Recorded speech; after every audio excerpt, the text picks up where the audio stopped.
Niger is one of the world's poorest nations. The country has struggled for decades with instability, military coups, drought and ethnic conflicts.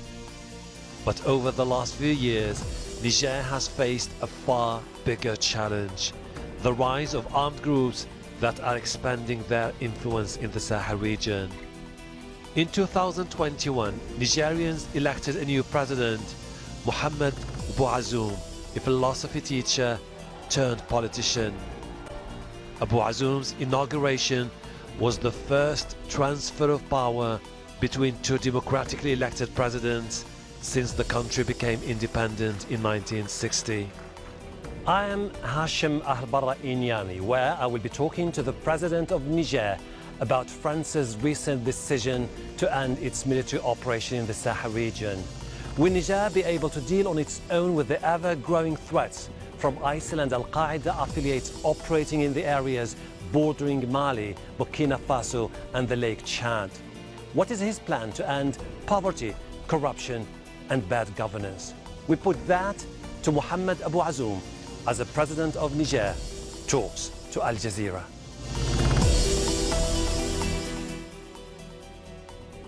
Mohamed Bouazoum, President of Niger, thank you for talking to Al Jazeera. So, President, I would like to start with the latest developments in the region, where France is pulling out now from Mali and declaring an end to its military operation Barkhane. Will Niger become the focal point of the fight against armed groups affiliated with ISIL and Al-Qaeda? Peut-être oui, si nos partenaires extérieurs le voudraient bien, si les Français ainsi que les Européens qui sont engagés à leur côté dans le cadre d'une opération appelée Takuba au Mali devraient se redéployer et mettre en place un dispositif plus consistant au Niger. Le Niger serait en effet certainement le centre névralgique, comme vous dites, de la lutte contre le djihad dans le Sahel. Mais pour le moment, rien n'est acquis. Nous n'avons pas une idée précise de la façon dont ce dispositif, jusqu'ici à l'œuvre au Mali, va être réarticulé dans la région. C'est toute l'Afrique de l'Ouest qui est menacée et c'est l'ensemble des pays, du moins ceux qui sont sous la menace la plus pressante, l'ensemble donc des pays de la CEDEAO qui sont demandeurs d'une intervention des forces spéciales tant de Barkhane que de l'opération européenne. There is a presence of European Special Forces, Takuba, French military, as well as G5 Sahel Task Force operating in Niger. Do you have any concerns that your country could become the target of attacks by ISIL and Al-Qaeda affiliates? Bon, si vous voulez, si c'est en ces termes que nous devons nous exprimer, la base de Barkhane, c'est plutôt N'Djamena. C'est là-bas que se trouve le siège. Barkhane a un dispositif, il a une base aérienne projetée ici à Niamey. Le quartier général du G5 est à Bamako. Voilà un peu, si vous voulez, la topographie du dispositif de lutte contre le djihad dans le Sahel. Je ne pense pas qu'il y ait des pays qui seraient une cible délibérée plus que d'autres. Pour le moment, ce que moi j'observe, c'est que les bases des grands mouvements terroristes sahéliens sont en territoire malien. Et il y a de fortes chances qu'après le départ de Barkhane et de Takuba, il y a donc de fortes chances que ces bases se renforcent encore davantage. Mais la menace sur nos pays, elle restera de toute façon la même selon que ces organisations progressent ou qu'elles reculent.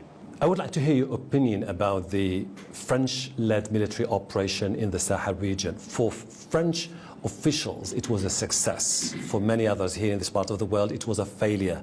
How would you qualify it? Si, comme le pensait ou a tendance à le penser une certaine opinion africaine qui voudrait que Barkhane règle tous les problèmes du terrorisme au Sahel, si donc c'est cette opinion qu'on prend en compte, évidemment qu'on dira que Barkhane a échoué. Mais quand on est lucide, comme je le suis moi, et qu'on sait que Barkhane n'aurait pas pu avoir une telle vocation, pour avoir réussi à tuer 2800 terroristes parmi les plus combatifs des groupes mobilisés dans le Sahel, pour avoir tué Drouk Del, qui est le patron de AQMI en Algérie, hein, la centrale, la mer même, pour avoir tué Abou Walid Sahraoui, qui est le chef de l'État islamique dans le Grand Sahara, ainsi que tous ses principaux lieutenants et tous les lieutenants d'Iyad Aghali. Et lorsque on voit la chose sous cet angle-là, on ne peut que conclure que l'opération française a été un succès, et même un succès important. Je n'ai jamais pensé que Barkhane ou que les partenaires extérieurs avaient vocation à se substituer à nos armées et à avoir des résultats qui seraient à eux propres, dans lesquels nous ne prendrions pas part. Nos armées ont le rôle le plus important et c'est à elles d'échouer ou de ne pas échouer. C'est à elles précisément de ne pas échouer. Si nos armées ne sont pas performantes, leurs alliés, quel que soit leur résultat, on aura l'impression d'une situation plutôt mitigée à la fin. Et à mon avis, Barkhane est victime de cela. Okay. Moi, je suis lucide et je suis raisonnable. Je me dis que 2800 terroristes à moins sur le théâtre des opérations, c'est quelque chose d'appréciable. Presque tous les chefs tués, et ces organisations désorganisées comme elles ont pu l'être, ce sont des choses qui ont pesé dans le rapport de force. But do you still think that a heavy-handed security approach is the answer to the problems in the Sahel region, or that maybe it's about time to think about a new path? Posée comme ça, cette question est abstraite. Elle n'a pas trop de sens. L'humanité ne se pose que les problèmes qu'elle peut résoudre, a dit quelqu'un. Moi, je suis dans l'appareil de l'État à des niveaux de responsabilités importantes depuis 11 ans. Et j'ai apprécié les situations en fonction des paramètres face auxquels je suis et des rapports de force. Il est arrivé des moments où j'avais des convictions, il est arrivé d'autres moments où j'avais des convictions différentes. Pour ce qui nous concerne, nous, au Niger, nous avons deux fronts aujourd'hui. Le front de la lutte contre l'État islamique dans le Grand Sahara et le front de la lutte contre le groupe de soutien à l'islam et aux musulmans. J'ai tendance à penser que un certain nombre de paramètres sont en place aujourd'hui et qui nous permettent de croire que nous pouvons nous adresser à nos jeunes compatriotes enrôlés dans les rangs de l'EGS, ce que nous n'avons pas manqué de faire depuis 3 mois. Et donc, nous caressons un certain espoir d'avoir une discussion susceptible d'évoluer et de déboucher sur quelque chose de profitable pour notre pays. En revanche, je ne perçois aucun indice de nature à me permettre de croire que nous pourrions engager une telle discussion avec ceux qui animent l'autre front. Vous voyez donc, ce n'est pas une question doctrinale. Il ne faut pas avoir des positions arrêtées lorsque on est confronté à des situations qui sont réelles et qui sont dynamiques, donc qui sont susceptibles d'évoluer et qu'il faut apprécier en fonction de la façon dont elles se présentent concrètement. The reason why I'm asking, there is a growing discontent in Niger about the presence of foreign troops. Couldn't this be an indication to you, Mr. President, that it's about time to look for different solutions, one which is political instead of one based on guns? Non, il ne faut rien y voir. Cette opinion, je vous ai dit, et je le répète depuis toujours, c'est une opinion qui est à l'œuvre sur les réseaux sociaux. Les réseaux sociaux, ce n'est pas très important dans nos pays à nous. C'est une opinion qui n'est pas consistante, qui n'est pas portée par des forces qui sont vraiment enracinées dans la société. J'ai fait la polémique, moi, avec les organisations qui développent ces idées. Je les reçois, je discute avec elles très franchement. J'essaie de les convaincre, mais je sais que je ne réussirai pas, tout comme elles ne pourraient jamais réussir à me convaincre, moi, que nous avons intérêt à nous passer de l'assistance des forces étrangères aujourd'hui. Moi, je connais une personne qui insiste le plus sur le départ des forces étrangères, c'est M. Iliad Agrali. Lorsqu'on défend des positions comme lui, on doit quand même se poser des questions. You have repeatedly said it's up to the countries of the region to lead the fight against the armed groups. Did you get any guarantees from the Europeans and the Americans that they will be providing you with advanced military equipment? Elle est en deçà de nos attentes, en ce sens que nos attentes sont plus importantes que ils ne sont en mesure d'y répondre, à mon avis. Avec tous ces partenaires, nous avons un programme de formation, de renforcement de capacité. Nous avons aussi un programme d'équipement, de construction d'infrastructures, parce que nous partons quand même d'une table rase. C'est ça qu'il faut savoir. Nos pays n'ont jamais été confrontés à des phénomènes d'insécurité. Ça date d'il y a seulement 10 ans. Et donc, ils nous apportent ce concours-là. Ce concours, à lui seul, il n'est pas suffisant.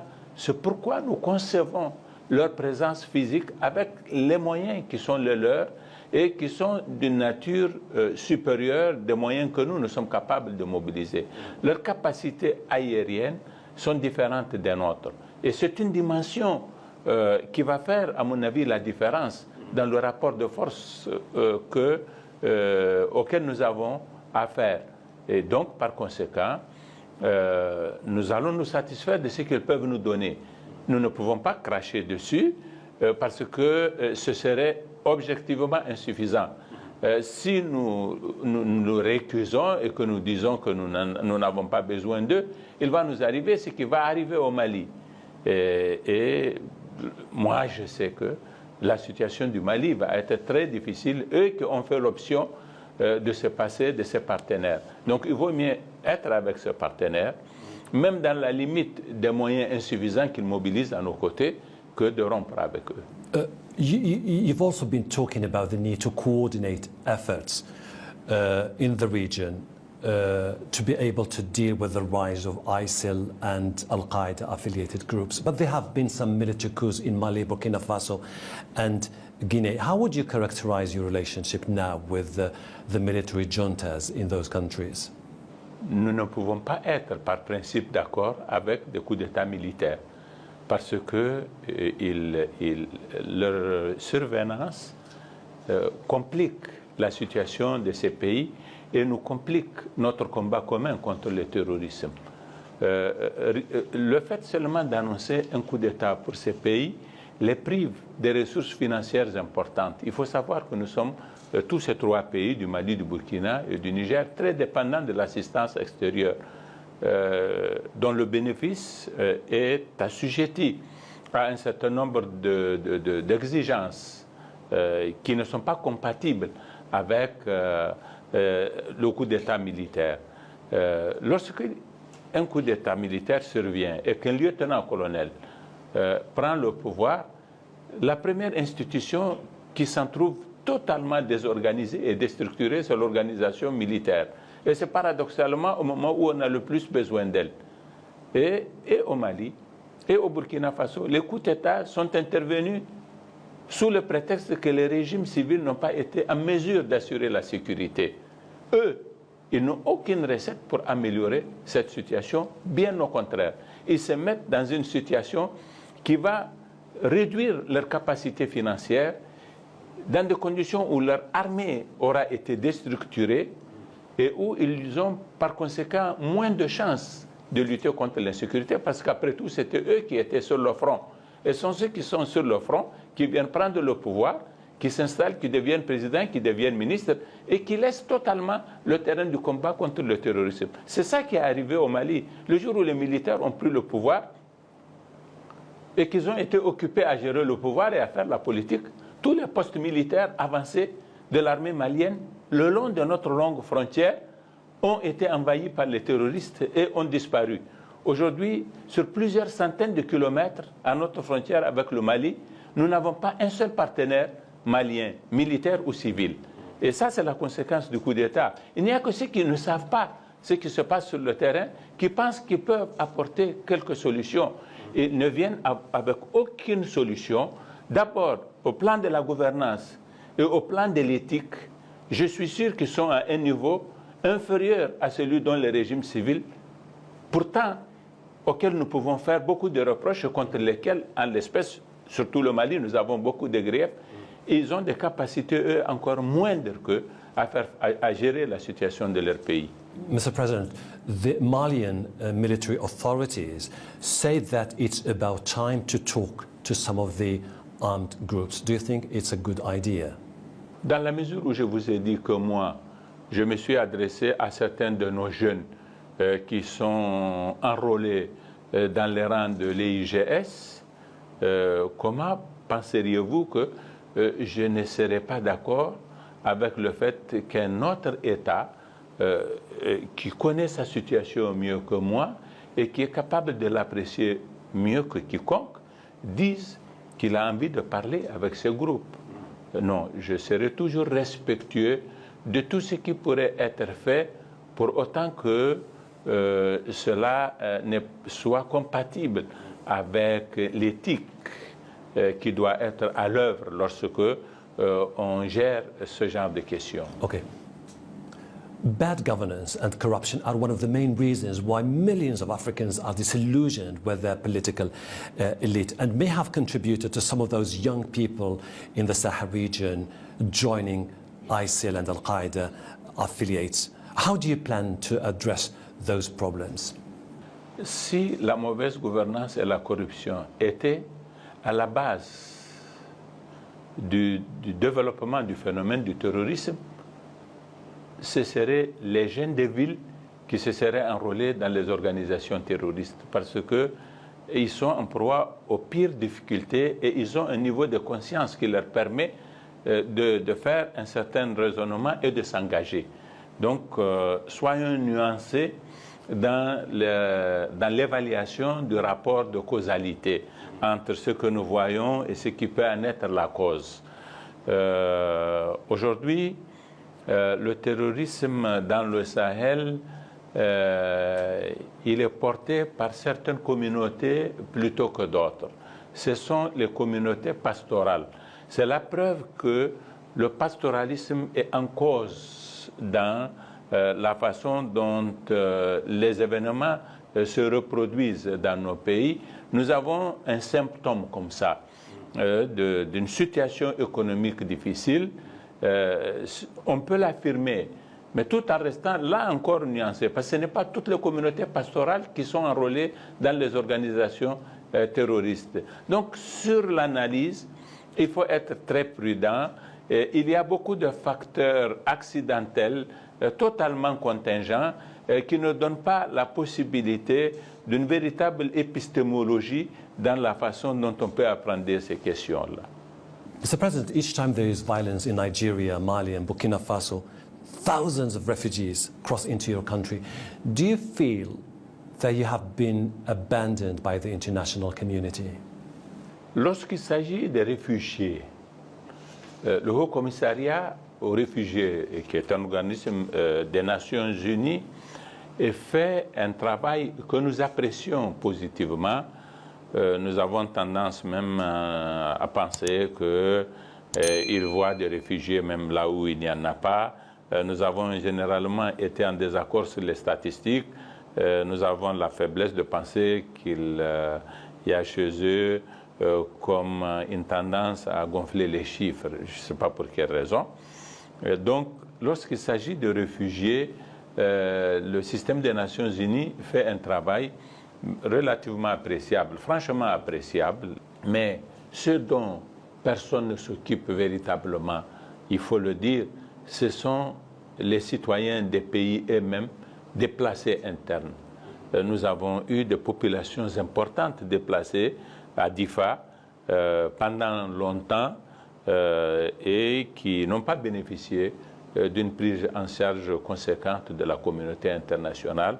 Et elles ont été abandonnées. Nous avons été les seuls à nous en occuper. Et depuis mon arrivée au pouvoir, j'ai décidé de les ramener chez elles. Je suis en train de mettre en œuvre un programme à cet effet auquel je demande la participation de tous les partenaires et notamment le système des Nations Unies. You've decided it's about time to implement a reform of education. Now, according to international reports, 50% of the children aged 7 to 12 drop out of school because of violence and poverty. Could you share with us what kind of school you would like to see in the future in your country?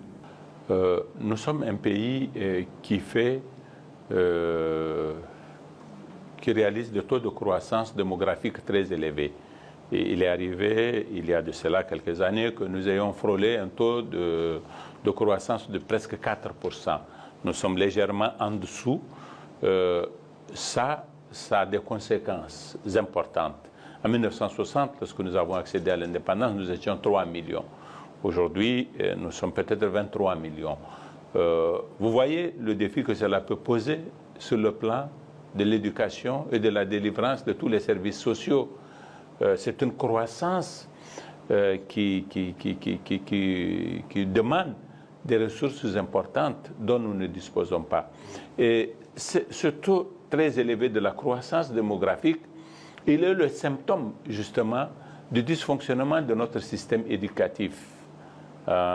Et mon analyse de la situation et le diagnostic que j'en ai fait, c'est que si nous voulons régler le problème de la croissance démographique, il nous faut promouvoir le système scolaire, faire en sorte que les enfants restent à l'école pendant très longtemps. Le nombre d'années à l'école attendu aujourd'hui, pour celui qui va pour la première fois à l'école, le nombre moyen d'années d'études attendues, c'est 5 ans. C'est très insuffisant pour une moyenne de 9 ans en Afrique. Nous sommes en deçà même de la moyenne de l'Afrique. Et mon propos à moi, c'est de faire en sorte que les réformes que je mettrai en œuvre soient de nature à faire en sorte que nous gardions le plus longtemps possible les enfants à l'école. Pour cela, il faut qu'ils réussissent. Et pour qu'ils réussissent, il faut que notre système d'éducation soit efficient et faire les réformes là où il le faut, justement, de façon à rendre efficient le système scolaire. Il faut aussi insister, et c'est l'un des aspects du programme que je compte mettre en œuvre, sur le maintien des filles à l'école le plus longtemps possible. Dans la situation d'aujourd'hui, presque beaucoup de villages ont des écoles de base où l'enfant passe 6 ans. Et lorsqu'il doit aller au collège, l'enfant, fille ou garçon, doit quitter le village de ses parents pour se retrouver dans un village à côté où nous faisons des collèges et qui reçoivent les enfants de tous les villages environnants, qui peuvent être distants de très nombreux kilomètres du village où il y a le collège en question. Et l'ambition que j'ai, moi, c'est de construire des internats pour les jeunes filles dans ces collèges-là, de façon que nous puissions les prendre en charge et nous assurer de leur sécurité, de leur alimentation, de tout ce qu'il faut pour qu'elles soient dans une situation confortable et qu'elles restent. Parce que sinon, faute de tout cela, en général, après une année au collège, elles décrochent.